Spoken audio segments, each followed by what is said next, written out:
It's another edition of Time About the Movies, and today we're taking a look at the four films of September 8th, 2006. And on this show, we have, I guess you could call it a precursor to Twilight, except much gayer than you would expect. But we also have a criminally underrated thriller starring Ben Affleck, Adrian Brody, and Diane Lane. And then we also have, I believe, I can't remember what the other one is. Tony Jay starring in a movie called The Protector, and Maggie Gyllenhaal in a little indie film. So before we get to those movies, let's go ahead and talk about the biggest new release of the weekend, which shouldn't really tell you a whole lot about how well this weekend went, because this thing barely made $10 million. Not even that. Barely made $9 million. Couldn't even get to $9 million, I should say. And was largely forgotten almost immediately. And that film is, of course, The Covenant.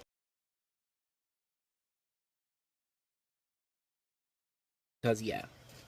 This is a bad movie. Four best friends, young warlocks of the same coven who all share the same secret, magic power, suddenly have to protect themselves from a stranger, another warlock just like them, who has come to their town to destroy their coven after a 300-year hate. And, yeah, as they say in that commercial, in that clip there, this is something that would have been seen on the WB easily, or on the CW, I guess, at that time, because my God, this is a terrible movie. This is a really horrible film, and honestly, you really don't need to hear me say it, because, yeah, everyone has said about this. This is directed by Renny Harlin, by the way. You know, the guy that made badass movies like Die Hard 2, The Last Boy Scout, Nightmare on Elm Street 4, and this is what he's been reduced to now, these terrible movies, and he's been on a streak of these bad movies. Driven, Mindhunters, Exorcist: The Beginning. And it gets worse and worse as we go along, because, yeah, this guy has not made a good movie since the 1990s, and that streak has continued ever since, because he hasn't made a good movie since then. And this is definitely not one of those good movies whatsoever. You have a cast that includes teen actors who we would easily see on a CW or WB show, but let's add in this element of these, of like, because, like, there's a lot of homoeroticism in this movie, man. This is just a ridiculously stupid movie that even shows like even shows that the CW and the WB had around that time look butch by comparison to this garbage. And this is garbage. This is a lousy movie where it's nothing but watching these teenage guys, by the way, just walking around half-dressed, wearing these Speedos, or as they said in the Real Deal review, nut huggers, and there's literally shower scenes that are literally nothing but watching these guys in showers. There's no women that get naked in this. They try to tease you a little bit with a nipple, but that's about it. If a nipple is the thing you're looking for an arousal thing from this movie, then clearly you're looking at the wrong movie in general here. This movie is like, even its target audience that this was trying to go for would look at this movie and go like, oh fuck no, we're not going back to this movie. And the people who didn't see it goes like, oh fuck no, I'm not watching this. Yeah, this is a bad movie. I don't think I need to say too much more about how terrible this movie is, because yeah, it's a bad movie. I can't believe it was even the #1 movie at the box office, but it was, unfortunately. But which is saying, because the next movie is a far better movie that should have gotten much better treatment than this movie did. So let's talk about that movie, and that is Hollywoodland.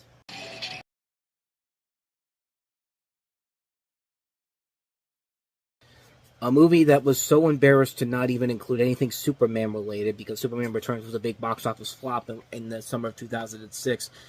But then again, that could have been mostly because of the copyright fight that was going on between Warner Brothers and Focus Features that kind of led to this, and they had to retitle the movie and everything. But this is a story about the fictionalized account of the circumstances surrounding the death of actor George Reeves, played by Ben Affleck in this, who of course was Superman in the TV series The Adventures of Superman back in the 1950s. Adrian Brody stars as a fictional character, a private detective investigating Toni Mannix, played by Diane Lane, who was involved in a long romantic relationship with Reeves and was the wife of the MGM studio executive, played by Bob Hoskins in this. Reeves had ended the affair and had become engaged to a younger woman, aspiring actress Lenore Landon, played by Robin Tooney.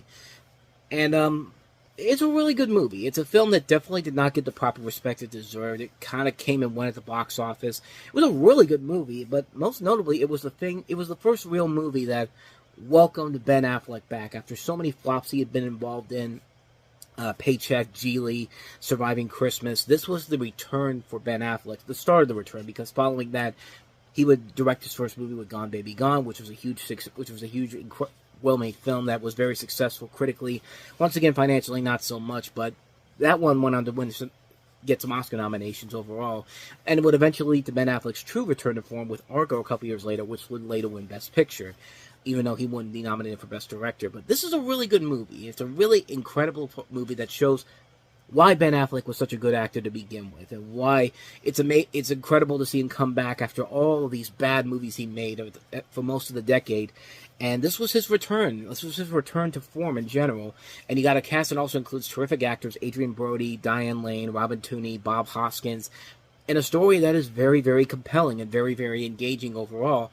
And you do get invested in the story overall, and you want to see how this film is going to handle the story of George Reeves, because the story of George Reeves is very captivating and very intriguing in so many ways. From the fact that he was afraid he was going to be typecast as Superman for the rest of his life, and that's why he basically killed himself. And yeah, this movie does a very good job of handling that. And this is directed by Alan Coulter, who's been a very prolific television director, and yet he's only made 2 feature films. This is easily his best movie, because the next film he would make is Remember Me with Robert Pattinson, and yeah, that's not a good movie overall. But this is a really damn good movie. One I highly recommend checking out. It's definitely a very underrated Ben Affleck movie. It's one you have to check out. Definitely seek this one out. You are really doing yourself a huge disservice by not seeing it. So with that said, let's go ahead and move on to our next movie, and that is Tony Jay starring as The Protector.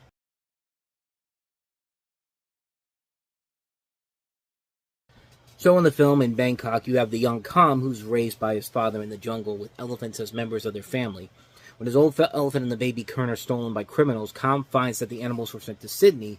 He travels then to Australia, where he locates the baby elephant in a restaurant owned by the evil Madame Rose, the leader of an international Thai mafia, and with the support of the efficient Thai Sergeant Mark, who was involved in the conspiracy, Kam fights to rescue the animals from the mobsters.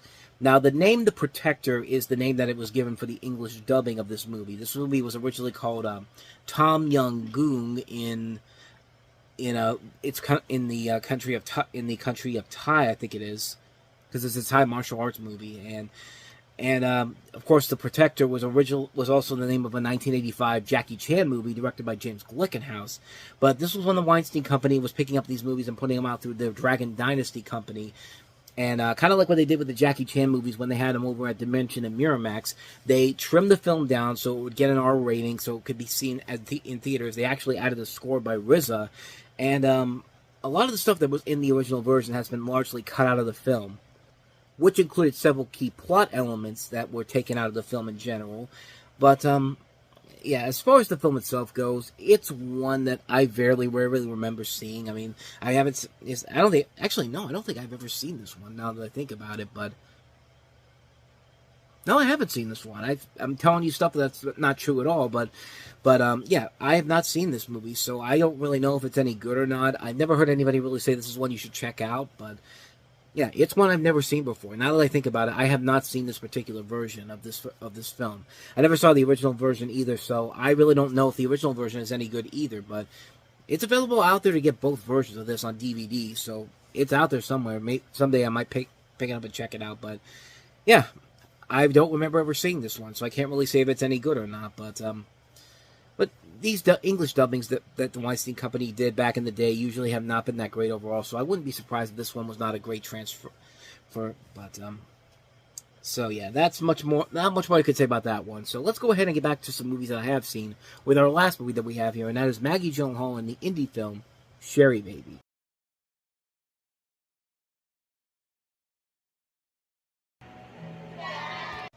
And evidently that was enough to get her the job. I mean, the next scene is literally her getting the job as the teacher. Maggie Gyllenhaal plays Sherry Swanson, who returns home to New Jersey after serving a 3-year prison sentence.